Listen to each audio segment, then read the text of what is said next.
Okay. Hi, everyone. I know it has been such a long time since I spoke to you all last. And so now, once again, I'm going to try and do my best to give you a little update.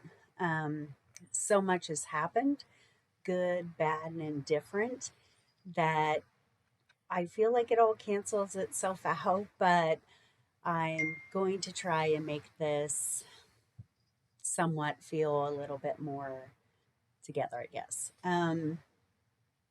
I'd originally done the hospital stay due to some uncontrolled epilepsy that I found out about at the end of, I believe it was 2022. It wasn't a major law enforcement scenario that triggered that.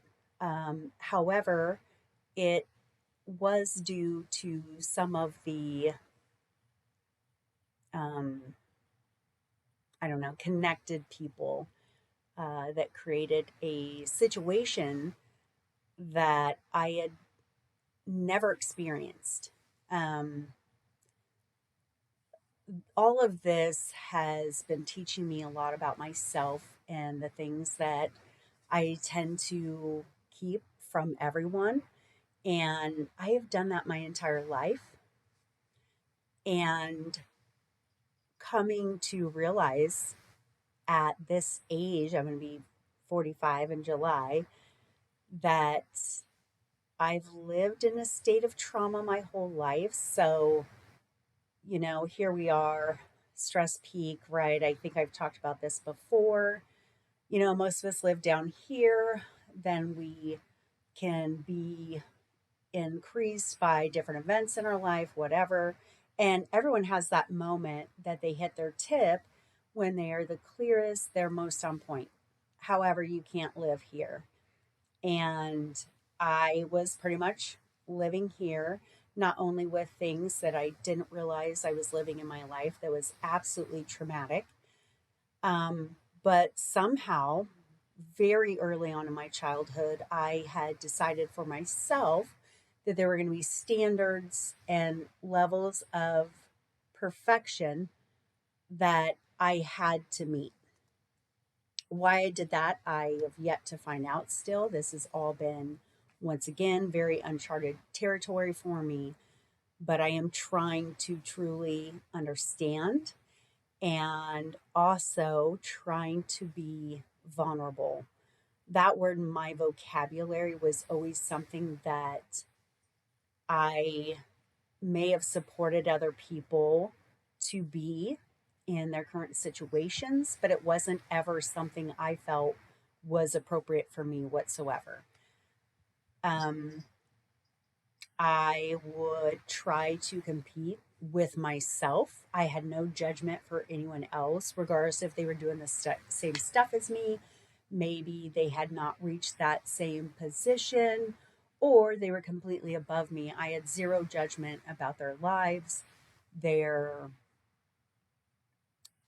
incredible achievements, or if something had happened to them to maybe let themselves down or feel like they let other people down. I was right there to support, help them, um, give them sympathy, but probably a lot more empathy than they even knew. Without sounding like I was trying to tell them, well, everyone's been through this. Because lo and behold, I had no idea maybe that not everyone else was living at the peak I was living at.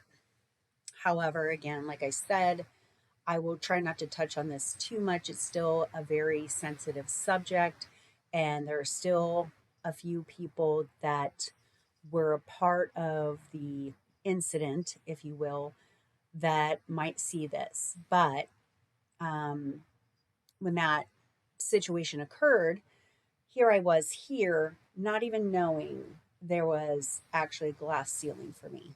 And again, I know that sounds crazy, but my standards for myself were crazy and they were very unattainable, or not unattainable, I'm sorry, but sustainable. I was never going to be perfect as far as my standards were concerned forever. But having been doing that for the last 43 years at that time, I never questioned it. If I said I was going to succeed at something, I was, and I was going to do it with 110% of my efforts and my worth to make sure it was perfect for me. However, when I hit that ceiling, I didn't know existed and I broke it, or it broke me rather. I was very lost. I was very confused. Um, I had never, ever asked for help in my life, which now realizing that I needed help so much all the time. And now I'm in a situation where I was calling out, at least I had the wherewithal in being that PS member that I was begging for help. And I knew I needed help, serious help. And I had no problem with asking, but I had no idea what that was going to look like. And so I guess I wanted to kind of give that update of why I all of a sudden ended up having epilepsy. We still don't quite have any answers. That hospital stay, as great as the team was and that my doctor was, unfortunately, the way it was set up, I don't think was well communicated to the staff as well as me. And so we didn't really catch anything. And again, I don't fault any of the team I had all week. They were, wow, incredible. They are kind, they are supportive. It's a very wonderful care center, epilepsy care unit. And I would gladly go there again if I need to at some point. Um, and so I came home really disappointed. Um, Not that I ever wanted to have a grand mal ever again. Um, I have truly just now have beyond empathy for people that suffer from seizures, whether it's once a month, every day, a couple times a day. I have so much respect for you guys because this has continued to affect me ever since I had it. I've never had a big one again. We think I might have little ones or some other form of illness that creates the effects it does with me, um, which just kind of come and go. I can be speaking and forget what I'm talking about. I can be writing something and my brain is thinking one thing on exactly what I'm writing, and I write something totally different, like complete different words, and I don't know where those come from. I forget how to spell, which has been extremely frustrating for me. I early on was a huge person of reading. I mean, I have a whole library and then some that's not even right here where you can see it. Like I've got hundreds of books, and I really try to make sure that I always read those books to be far more educated than the system at the time where I went to school.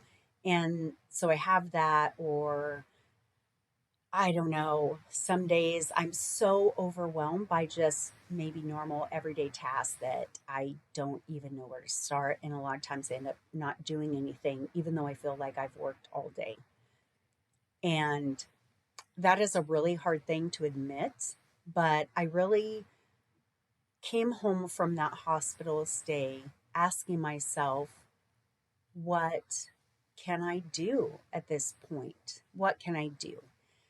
And I've been thinking about it for several years. And I did it when I was a teenager going to Pomona Christian Church. I met the most wonderful people that ran our I don't know, it wasn't a child ministry, but more of a teenage ministry. And I hope they don't mind me saying it was Marcus and Angie. But we fasted, and we fasted for all good reasons. It was for God. It was for our own lives. It was to clear our entire bodies and just be fed by the Lord. And I knew I had been wanting to do that for a very long time. And so I did one a couple weeks ago. I made it a little over 28 hours. I felt really good about that. And I did feel a lot of shifting inside of me. And then I tried to do another one, I think too soon. And therefore I couldn't do it. And so again, I had to be okay with saying I failed at something. And I know there are people out there that feel just like me. And I'm not here to be a hero. Um, in fact, I don't have the confidence due to my illnesses, which hopefully I get into all of them later. But I knew this was far more important first. But I know there are people out there just like me, even if that's the only thing that we share together is that sense of loss, confidence in your abilities, frustration by how you are now, like the person you are now going forward. You can't look back and say, well, I just was able to do this, no problem. Um, it is difficult, it is hard, and I just want to say to you guys, I understand you now. There were a lot of things throughout my entire life I could empathize with, but to have emotions myself on the fact that maybe I had experienced the same traumatic event, I felt okay. I never felt, nor was I compartmentalizing any of the things that had been done with me, to me, at me, against me. Never. I truly would go through one of those events and I'm like, yeah, this too shall pass. God has me and I will be able to move on. And I really felt that way. And there were a lot of times, if people knew about some of those events, they would come to me, ask me if I was okay. Did I need a moment? Did I need to talk about anything? And I would look right at them and say, no, I really am okay. But again, for those people out there that maybe you're going through this stage I'm going through now, maybe you haven't hit that glass yet. I want you to know there is a limit to our trauma, there is a limit to our stress. And if you get to a point where something occurs, and it doesn't have to be epilepsy, it can just be truly a breakdown, which I've now experienced. You are not alone. And if that is all I can share with you, I hope that resonates. Even if you're not willing to talk about all of the things you experienced yet. I know that is me. I have a long ways to go, but I wanted this to be a more positive video. No, nothing was found out to really help me at this time, but I am looking deep within and trying to at least detox, cleanse my body from even some of the smallest um, traumatic things and gunk and toxicity that is in my life. And I just want you to know you are not alone. And even if you feel like something you went through was not traumatic and you really don't see any point in talking to someone or feeling like you need support, which is where I have been, maybe at least talk to yourself, maybe write it down, because at some point you're going to be able to look back on that and say, whoa, that's not normal. That's not what normal people go through, and allow at least yourself to be able to say that to yourself. Sometimes when you're in it, you have no idea that is even a thing. And that was me. So it took a sealing, beyond what I was experiencing to find that tabletop where I can no longer go any further. So, again, I will try to share more and more about the things that are happening to me, some things that I've experienced.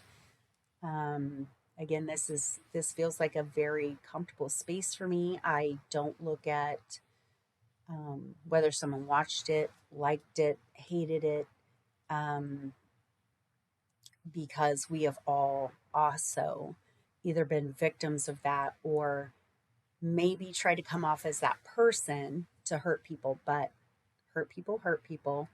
And a lot of anger comes from fear. They might be afraid of something, and it does not have anything to do with you, but you're in that proximity and that stuff happens. I have also been a victim of that, and that did not happen until my mid to late 30s, which is also crazy. But I don't want to go on and on each video because I could. But I love you guys. I support you guys. And I truly, truly, I really hope I don't forget to say it every time. I love you and I hear you. And just know I want to sit with people, even in this format, and listen and understand what is happening. So, thank you to whoever watches this, even if it's no one. I will be able to look back at this video and say, wow, I can't believe I said that. So, thank you guys so much.